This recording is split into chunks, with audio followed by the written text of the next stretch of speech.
¿Qué tal, estimados alumnos? Nuevamente les doy la bienvenida a esta serie de videos de apoyo para el curso Balance de Energía.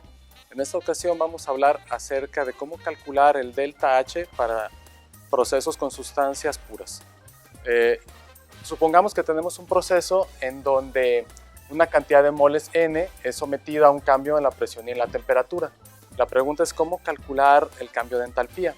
Una opción es partir de la definición y calcular delta H igual a delta U más el delta del producto PV. Sin embargo, esta opción no es muy práctica porque requiere conocer delta U, y conocer delta U es un problema similar a conocer delta H. Entonces vamos a partir de otra opción, que consiste en definir a la entalpía como una función de la presión y la temperatura. Entonces, como propiedad de estado, podemos obtener una diferencial total, sumando el cambio de entalpía que se debe al cambio de temperatura a presión constante, más el cambio de entalpía que se debe al cambio de presión a temperatura constante. Ahora, para obtener el delta H, vamos a integrar esta expresión. Del lado izquierdo, desde la entalpía 1 hasta la entalpía 2, y del lado derecho, en cada término, primero de la temperatura 1 a la temperatura 2,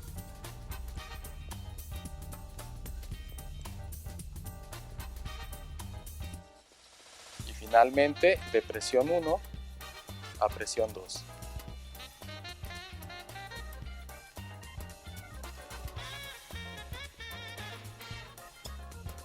Ahora, la primera integral del lado derecho la podemos simplificar si sabemos que el cambio de entalpía con respecto a la temperatura a presión constante es el Cp, capacidad calorífica a presión constante, que quizá algunos de ustedes conocieron en sus cursos de química como calor específico. Ahora, el segundo coeficiente lo podemos escribir en términos de propiedades volumétricas, haciendo uso de unas relaciones que en termodinámica se llaman relaciones de Maxwell, y que para este caso queda el volumen específico menos la temperatura por la derivada parcial del volumen específico respecto de temperatura a presión constante. Como ven, ahora este coeficiente queda en términos de propiedades como la presión, el volumen y la temperatura, que están dadas por una función de estado. Así, la entalpía quedará entonces dada por la integral del Cp, que usualmente es una función de la temperatura, más la integral desde presión 1 hasta presión 2 de esta función.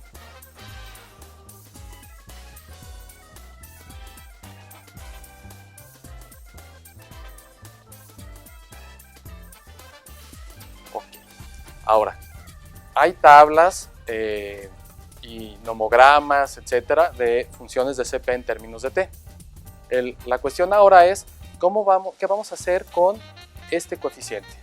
Pues tenemos que partir de una función de estado. Por ejemplo, la del gas ideal. Si el volumen específico de un gas ideal está dado por RT entre P, entonces la derivada parcial del volumen molar respecto de la temperatura a presión constante va a ser igual a R sobre P. Si sustituimos este resultado en esta expresión, tendremos el volumen molar menos la temperatura por la derivada que acabamos de obtener, R entre P. Vamos a encontrar justamente que R por T entre P es el volumen molar, de modo que tendremos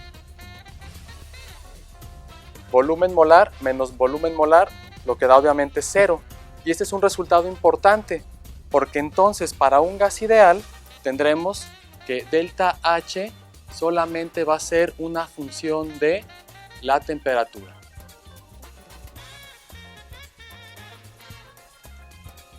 lo cual también se aplica a cualquier proceso, incluido con gas real, pero que sea a presión constante.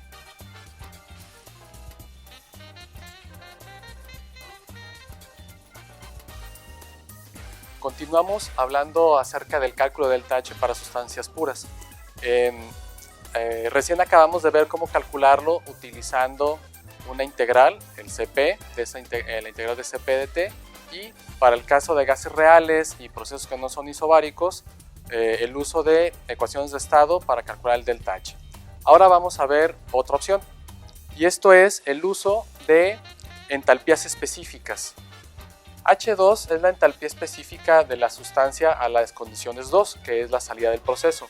H1 es la entalpía específica de la sustancia en las condiciones de entrada al proceso. De manera que el ΔH será la diferencia entre la entalpía final y la entalpía inicial. Ahora, ¿cómo voy a conocer estas entalpías específicas? Si ya hemos comentado en otras ocasiones que no es posible conocer valores absolutos de la entalpía. Hay limitaciones que no nos permiten conocer valores absolutos de la entalpía. Pues bien, estos valores son relativos a una temperatura de referencia o a un punto de referencia respecto del cual se calculan. Por ejemplo, la entalpía 1 la vamos a calcular, como recién acabamos de ver, en función de la temperatura, usando el CP, desde una temperatura de referencia hacia la temperatura 1, porque estamos calculando la entalpía específica a las condiciones 1. Esta temperatura de referencia es completamente arbitraria. Podría ser incluso una temperatura a la cual la sustancia que estoy considerando no existe en el mismo estado físico que tenemos aquí. Por ejemplo, quizá estamos trabajando con un gas y este proceso sea el calentamiento de un gas. Entonces, por ejemplo, si ese gas tiene una temperatura de ebullición de 70 grados centígrados, a lo mejor a mí se me ocurre escoger una temperatura de referencia de 0 grados centígrados. A esa temperatura la sustancia probablemente sea un líquido. Entonces, aunque no exista como gas, yo puedo utilizarla como referencia. Es una elección completamente arbitraria. Del mismo modo, vamos a calcular la entalpía específica en las condiciones 2, integrando desde la temperatura de referencia hasta la temperatura de las condiciones 2.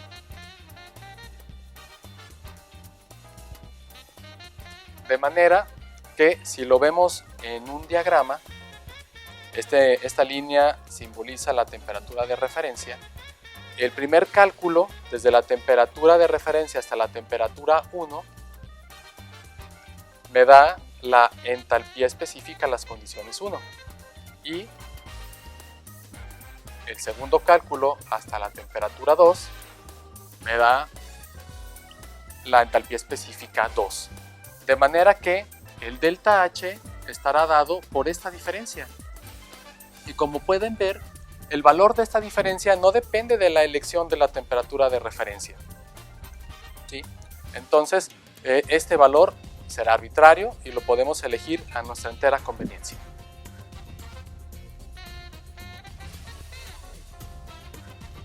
Ahora vamos a continuar con un ejemplo numérico para que vean todo esto en acción.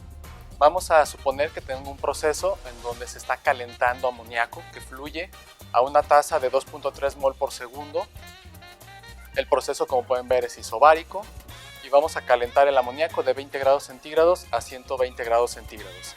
Necesitamos conocer entonces el valor del CP si fuera constante o la función de CP en términos de la temperatura. La hemos anotado aquí. Entonces, atendiendo a la primera forma que vimos para calcular la entalpía, vamos a calcularla integrando CP desde la temperatura 1 a la temperatura 2.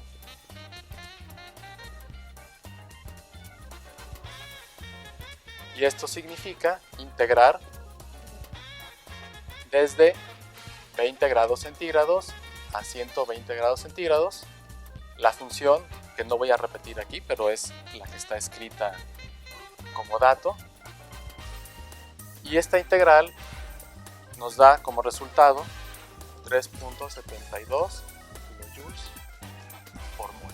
Ahora, ¿para qué me sirve conocer el ΔH para este proceso? Quizá lo interesante sea conocer la cantidad de calor que se requiere. Probablemente ustedes son los ingenieros que están diseñando el proceso y requieren saber cuánto calor es necesario para el calentamiento deseado. Aplicamos la primera ley de la termodinámica a procesos de flujo,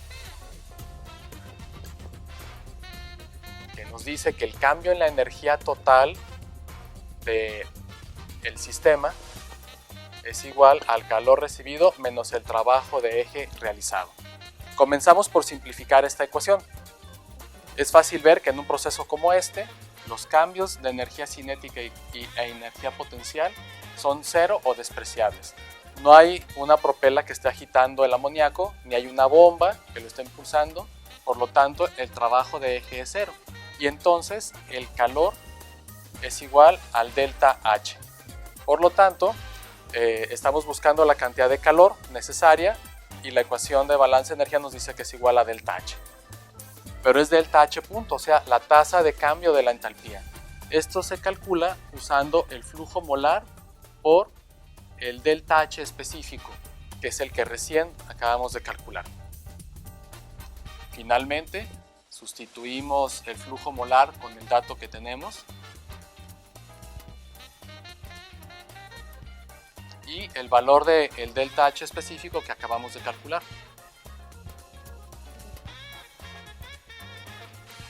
Para finalmente encontrar el valor de Q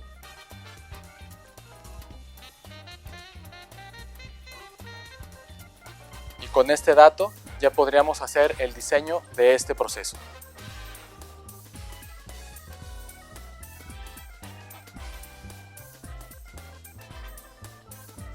Ahora vamos a ver la segunda opción aplicada al mismo cálculo.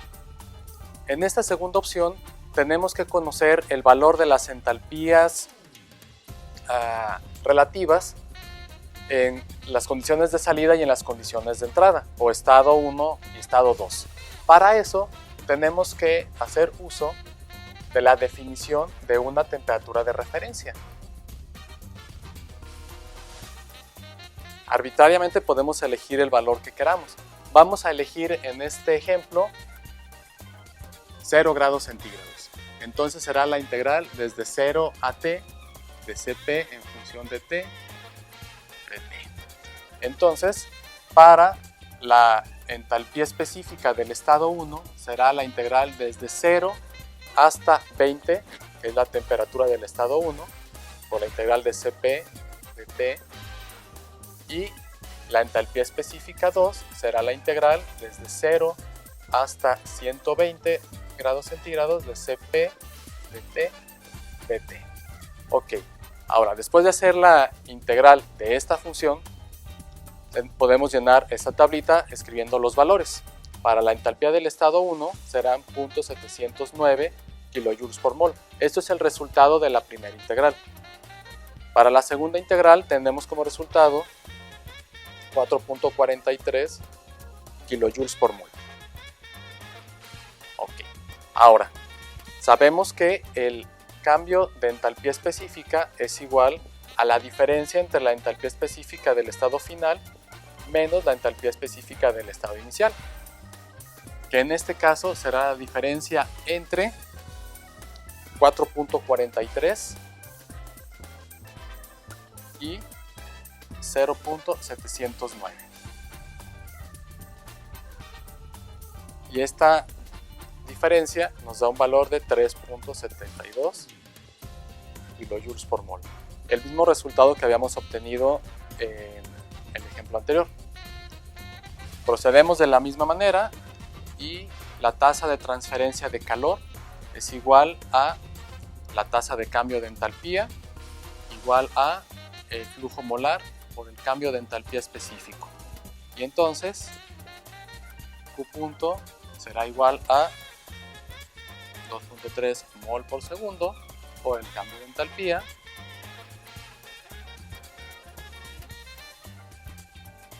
y finalmente la cantidad de calor requerida es